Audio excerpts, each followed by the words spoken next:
क्या करेंगे आप लोग? रोड पे तांडव करेंगे? तांडव नहीं, उग्र आंदोलन करेंगे। पूरा भारत में उग्र आंदोलन होगा प्रवृत्ति के लोग के द्वारा। तो ये कहीं ना कहीं बहुत गलत है। ये आत्महत्या नहीं है, रह जाएगी। ये कभी नहीं हो सकता है। अगर भाई ओम प्रकाश एक बार भी अगर भीम आर्मी को बताए होते, हम उसको निलंबित किया जाए। क्यों किया जाए? क्योंकि उसी के चलते उस व्यक्ति का हत्या हुआ है। अगर वो एफआईआर लिखता, उनकी बातों को सुनता। आज आप लोगों ने जिस तरह से कैंडल मार्च निकाला है और ये जो मामला था ये राजस्थान का है और आप लोग बिहार से आवाज़ उठाने का काम कर रहे हैं कि किन मांगों को लेकर आज आप लोगों ने ये कैंडल मार्च निकाला हुआ है? देखिए, हमारे भाई को ओम प्रकाश जो हैं उनको आत्महत्या कर लिए। चूँकि कारण ये था कि वो जो उनके पिताजी फसल उगाते थे और अपने खेतों में बटोरने जाते थे, तो दबंग प्रवृत्ति के लोग, मनुवादी समाज के लोग वो फसल को पशुओं द्वारा चरा देते थे और वो एक्शन लिए तो उनको इतना बेरहमी से पीटा गया। और वो जब एफआईआर लिखवाने गए ओम प्रकाश भाई भी, तो उल्टा इनको एफआईआर नहीं लिख करके इनके ऊपर ही एफआईआर लिखवा दिया गया दबंग प्रवृत्ति के लोग के द्वारा।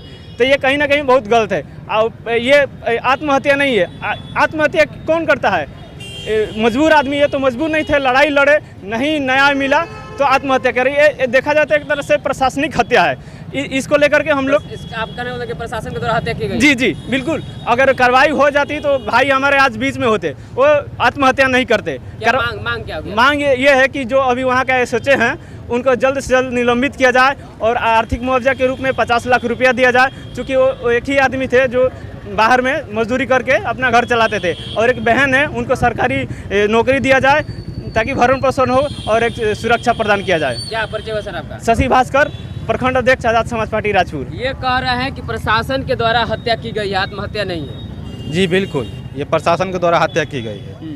क्योंकि इससे पहले भी घटना घट चुका है। जो वहाँ का गहलोत सरकार है उनको हम आपके चैनल से बता देना चाहते हैं कि भीम आर्मी को उंगली न करें। नहीं तो उंगली अगर करते हैं, अगर भीम आर्मी अगर अपने स्तर से उतर जाएगी तो उनको संभालना मुश्किल हो जाएगा। क्या करेंगे आप लोग? रोड पे तांडव करेंगे? तांडव नहीं, उग्र आंदोलन करेंगे। पूरा भारत में उग्र आंदोलन होगा। आप सब संविधान को मानने वाले हैं? देखिए, संविधान को मानने वाले हैं तो यही तो बात है कि संविधान को हम लोग मानने वाले हैं तो हम लोग के ऊपर अत्याचार हो रहा है। अगर संविधान के दायरे से थोड़ा सा हटकर अगर काम करते ना तो ये सब नौबत नहीं आती। फिर भी अगर ऐसा अगर आ जाएगा तो हम लोग हर चीज़ करने के लिए तैयार है। क्या आप मांग क्या रखेंगे? मांग ये है कि देखिए, पहला रिश्ता अपने परिवार का, उनके परिवार में एक सरकारी नौकरी दिया जाए, उसके परिवार को 50 लाख रुपये का मुआवजा दिया जाए और उनके परिवार को सुरक्षा मुहैया कराया जाए। क्या परिचय हुआ आपका? मैं भीम आर्मी जिला अध्यक्ष बक्सर, बबलू कुमार नाम पड़ेगा। ये आपके अध्यक्ष हैं और कह रहे हैं कि भीम आर्मी पूरा तांडव करेगी। क्या कहना चाहेंगे? बिल्कुल सही कह रहे हैं। देखिए, पहले हम तो ये बता देना चाहते हैं अपने सभी भीम आर्मी के साथियों से, अगर जहाँ तक से मेरी आवाज़ आती है वहाँ तक से, कि अगर इस तरह के अगर घटना होता है, अगर आपको न्याय नहीं मिलता है, आपको प्रताड़ित किया जाता है, आपके साथ अत्याचार किया जाता है, कि उस मनुवाद के खिलाफ डट कर सामना करो। अगर जरूरत पड़े तो भीम आर्मी के कम से कम एक कॉल भी करो। देखो, कोई ऐसी देश में मनुवाद की माई पैदा नहीं की है कि जो बहुजनों के ऊपर अत्याचार कर देगा और भीम आर्मी उसके शांति से सुन लगी या चुप रह जाएगी। ये कभी नहीं हो सकता है। अगर भाई ओम प्रकाश एक बार भी अगर भीम आर्मी को बताए होते तो ये दिन देखने को नहीं मिलता। ये मेरी वादा और भीम आर्मी की ये गारंटी है। ये आत्महत्या है? ये आत्महत्या नहीं है, पुलिस प्रशासन की द्वारा हत्या की गई है, उस मनुवाद के द्वारा हत्या की गई है। अगर न्याय मिल जाता तो भाई अपने आत्महत्या नहीं करते। क्या मांग हो गया? मेरी मांग है कि उस मनुवाद लोग को और उस पुलिस प्रशासन को, अगर जो इसमें साजिश रचा है, भाई को न्याय नहीं दिया, प्रताड़ित किया है, तो उन लोगों को गिरफ्तार करके फांसी की सजा होनी चाहिए। तब ये घटना, ऐसी घटना खत्म होगी और रुकेगी, और नहीं तो ये रुकने वाली नहीं है। इसको रुकने के लिए भीम आर्मी जानती है, खूब बढ़िया से जानती है, हमें पता है। मेरा नाम सुरेश आजाद है, मैं भीम आर्मी के जिला उपाध्यक्ष हूँ। क्या कहना चाहेंगे आप? जिस तरह से जो है भीम आर्मी यहाँ एक चैलेंज ठोकी है कि अगर न्याय नहीं मिलता है तो लगातार आंदोलन करेंगे। जी, जिस तरह से हमारे बड़े भैया चंद्रशेखर आजाद जी 3 दिन से आंदोलन पे बैठे हुए हैं, उस तरीक़ा से अगर ये गहलोत सरकार अगर नहीं सुनती है तो इससे बड़ आंदोलन पूरे बिहार में, पूरे राज्य में बड़ा से बड़ा आंदोलन करके हम लोग इस गहलोत सरकार को होश में लाने का काम होश में करेंगे। लाने का काम करेंगे। क्या परिचय हो सर आपका? जी, मैं भीम आर्मी जिला संगठन सचिव बक्सर बिहार, क्या नाम हुआ आपका? सुनील कुमार। सर इस तरह से यहाँ पे एक बात राजस्थान की है, जहाँ पे मटका छूने से एक विद्यार्थी को मार मार कर हत्या कर दी। ये दूसरा मामला है कि आत्महत्या का, सरकार करे कि आत्महत्या है और आप भीम आर्मी वाले कर रहे हैं कि नहीं,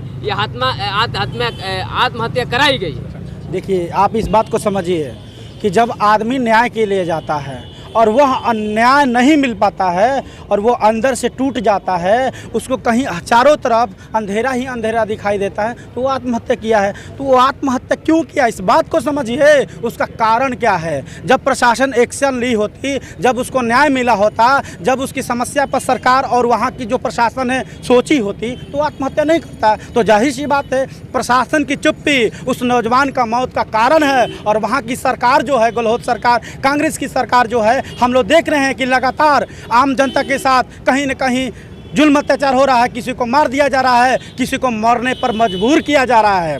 वो आत्महत्या क्यों करेगा? वो आत्महत्या उसको नहीं माना जाएगा, क्योंकि उसको मजबूर, उस इंसान को इतना मजबूर कर दिया गया है कि वो आत्महत्या किया है। मैं लेकिन कहता हूँ कि हमारे जैसा लोग जिंदगी भर आत्महत्या को भी नहीं करेगा, बल्कि इस मनवादियों को उखाड़ फेंक कर भले हम शहीद हो जाएंगे, लेकिन हम भगत सिंह की तरह मर जाएंगे, फांसी पर चढ़ जाएंगे, लेकिन मनवाद को होश में लाने का काम किया जाएगा। मेरे साथी जो बोल रहे हैं, आप बोल रहे हैं कि आप लोग भीम आर्मी के लोग हैं, कानून को मानने वाले लोग हैं।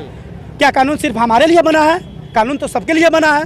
तो उनको, कानून को मानने वाला पुलिस प्रशासन का जो दरोगा था, थाना प्रभारी, वो इस कानून को क्यों नहीं मानता है? क्या हमारे ही मटके फोड़ा जाएगा हमारे माथे पर कि हम कानून को सिर्फ माने और ज़िंदगी भर लात खाते रहे? नहीं, अगर हमको मजबूर किया जाएगा तो हम अपनी चट्टानी एकता के माध्यम से दुश्मनों को, मनवादियों को और सरकार को चेताने का काम करेंगे। बात कहते हैं ना, देश में भी ऐसा परिस्थिति तैयार किया जा रहा है आरएसएस के लोगों को। आज आरएसएस जो है देश में इतना बड़ा तांडव करता है, गोधरा जैसा कांड करता है, लक्ष्मणपुर बादे जैसा घटना होता है, फिर भी प्रशासन कहाँ एक्शन लेती है? मैं ये बात कह सकता हूँ कि प्रशासन की विफलता ही हमको मजबूर करती है लड़ने पर और कुछ बोलने पर। अगर वो लोग कायदे से काम करते, प्रशासन के लोग अपने जिम्मेवारी को निभाते, तो शायद हमें इतना बड़ा आंदोलन के बारे में सोचना भी नहीं पड़ता। मेरा मांग रहेगा कि सबसे पहला एक मांग ये है कि जो थाना प्रभारी वहाँ का है, कौन गढ़ है, आजम रूपमगढ़ का जो थाना प्रभारी है, उसको अविलंब उसको निलंबित किया जाए। क्यों किया जाए? क्योंकि उसी के चलते उस व्यक्ति का हत्या हुआ है। अगर वह एफआईआर लिखता, उनकी बातों को सुनता, तो शायद वह व्यक्ति आत्महत्या नहीं करता। सबसे पहले उसको बर्खास्त करे और उसके बाद जो परिवार है जिसका पालनहार सिर्फ ओम प्रकाश रेंगर थे, उनके बदले में जो उनकी हत्या हुई है, किसी की कीमत पर उनके जान को कोई भी सरकार या कोई भी व्यक्ति लौटा तो नहीं सकता है, लेकिन उसके गैर मौजूदगी में जो उसके परिवार को झेलना पड़ेगा आर्थिक, उसलिए सरकार उसको मुआवजा दे, 50 लाख रुपये का मुआवजा दे। उसकी बहन है, सरकारी उसको नौकरी दिया जाए ताकि वो अपने परिवार का भरण पोषण करके और इस मुख्य विचारधारा के साथ जुड़ा रहे। नहीं तो वैसे ही लोग जिसके साथ इतना बड़ा जुल्म अत्याचार होता है, वहीं हथियार उठाकर नक्सलाइट बनता है और जुल्म अत्याचार के खिलाफ लड़ते हुए जंगल से लेकर पहाड़ तक लड़ना पड़ता है। ये सरकार मजबूर करती है, सरकार को होश में आना होगा। ये बात मैं आपके चैनल के माध्यम से कहता हूँ। What is naxalite? नक्सलाइट क्यों पैदा होता है? इस समाज में जब जुल्म अत्याचार शोषण की पराकाष्ठा चरम सीमा पर जाती है, तो वह नौजवान और वह मजलूम, वह लाचार परिवार अपनी न्याय की उम्मीद करता है, और जब उस व्यवस्था से न्याय नहीं मिलता है तो हथियार उठाकर लड़ना पड़ता है। उसकी मजबूरी बन जाती है, वह कानून को अपने हाथ में लेता है। इसलिए मैं होश में दे करना चाहता हूं अपने के चैनल के माध्यम से। बहुत बहुत धन्यवाद। क्या परिचय हुआ आपका? मैं भीम आर्मी जिला मुख्य प्रवक्ता जितेंद्र कुमार अग्निहोत्री।